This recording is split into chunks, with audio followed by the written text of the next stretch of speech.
Next up, though, we're gonna be talking something entirely different. Something that just kind of got dropped on us today out of nowhere. Exactly. We're like, what is gonna be our third topic? And then Sakurai just came in and he's like, you know what? We're gonna talk about the Dragon Quest DLC, the Hero. That's the name of it, right? Like, it's just Hero? Yeah, just Hero. And he saw that in the video, he gave them all individual names. Mm-hmm. It was like 11... 8. 8, Solo, and... Weird. The last guy's name is Erdrick. He called him something weird, though. Yeah. Did you listen to it in Japanese with English subtitles or just I think English? that's the only way to do it, really. Oh, English subtitles. Yeah. No, I had like the translator guy. Okay. Because there were the two options in there. Okay. Alright, so basically this character actually changes quite drastically in aesthetics based on the variation. Yeah, this is how they should have done Marth instead of making him 4 different characters. Yeah, that would have been great because it's almost like 4 shadow. They call them shadow characters, right?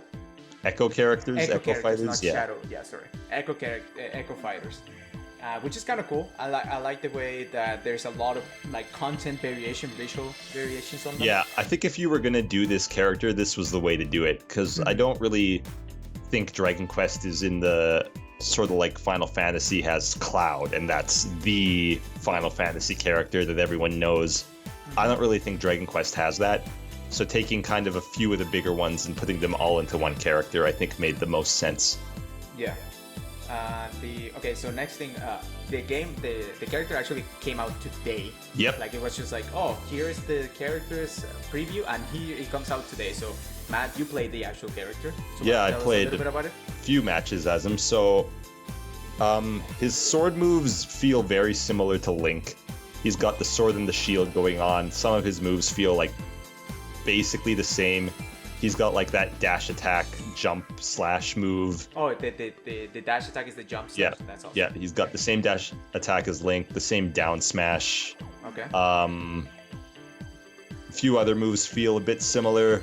There's a bit of differentiation, but it's not a huge thing. And he also has the shield that blocks projectiles like Link does. Yeah, but he can use it, like he can actually try to parry instead. Link has to like stand still for him to Well, put the shield up. These guys can stand still as well, but then they also have their forward tilt where they do a little shield bash and it can block stuff as well. Exactly. But the thing that really sets them apart is their kind of mana and magic system. Mm-hmm. So you have 3 spells that you can sort of have access to at any time. You got just like your basic charge up fireball move, shoot it forward. You have a lightning one that's sort of similar, but if you charge it all the way, it does like a spin attack almost around you. Yeah. And there will also be like a kind of Pikachu lightning that falls from the sky that can hit people. Yeah. That uses a lot of his MP super fast. You only have 100 MP, right? Yep. Okay. And it'll recharge slowly and faster if you hit people with your sword. Yeah. No, it's... When I saw that, first of all, you can charge it in 3 different ways. It can be just like a tap, a medium charge, and then a fully charge, and all the moves, all the special moves. Yeah, all his spells work like that. You also have his like wind move that's just a recovery thing where he leaves a tornado behind. It also does damage though. And yeah. He can come into combos. Like I saw how he can like hover the enemy a little bit and you can combo out of it. Yeah. And these spells all kind of reminded me of Robin, who also has a fire, a lightning, and a wind spell as 3 of his special moves. But then the other thing, the probably biggest thing about this character is the down special, where you get a menu of a selection of randomly chosen spells. You get 4 every single time that you go down. But how many spells are there in total? There's like 1, 2, 3, 4, 5, 6, 7, 8, 9, 10, 11, 12, 13, 14, 15. 15, yeah. That's crazy. And some of these are very good. And some of them are super weird. Yeah, like for example, making the enemy sleep. Yeah. You can absolutely kill with that. And you can, it's like a range move as well. So it's not like Jigglypuff where you have to get up close to do it. You just shoot it out. What's it called? There's like one where he just shoots magic all around him and it uses all his MP. I think I killed someone at like 20% with that move when it was using his full MP boost. I killed someone with the kamikaze. That made me happy. The kamikaze. There's a lot of really strong like slashes in there. So it seems like this character, their thing is sort of they have a lot of really powerful tools, but they don't really have consistent access to them because there's no guarantee it's going to come up when you pull up your menu, and you're forced to kind of quickly look at what's available, pick what you want, and execute it, which I feel is going to be a playstyle with a massive skill ceiling. It just seems...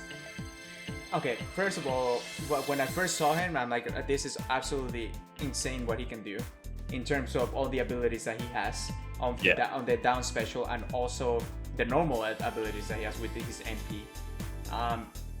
But it seems kind of random, the actual... No, it is. So it's sort of like whenever you're using this, you have to like quickly assess what you have and pick up an option quickly. I was not super good at it. I would usually just pick one at random and hope it worked well. Hope for the best. There is one that can sometimes KO an opponent in one hit.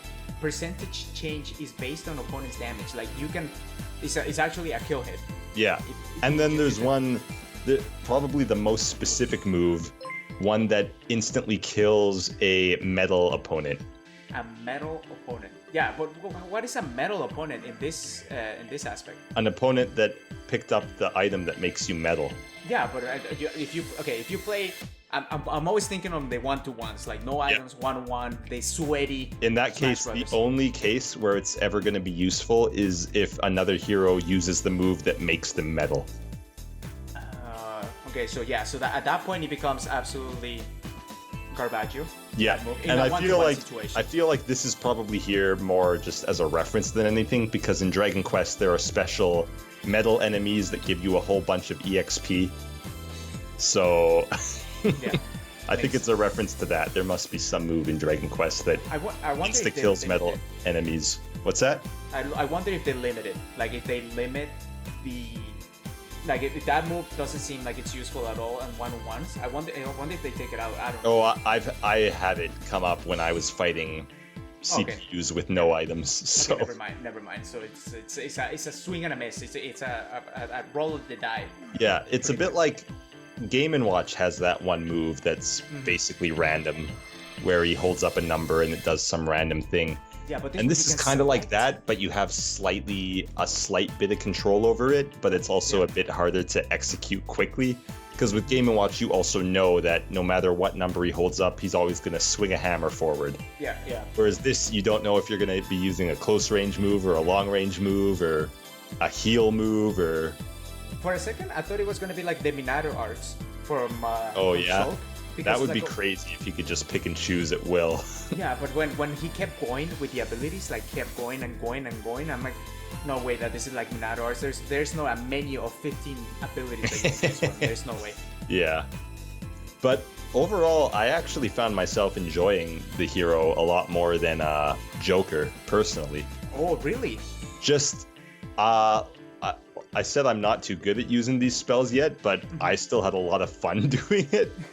Just basically, this character can do so many things, and I feel like I really enjoy just these sort of nonsense moves. Like, I love Wario's bike, how many kind of options there are to use that. You can ride it around, you can do your wheelie, you can get off and pick it up and throw it.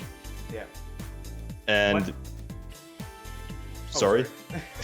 we both got out there at the same time. Yes. So, like, this...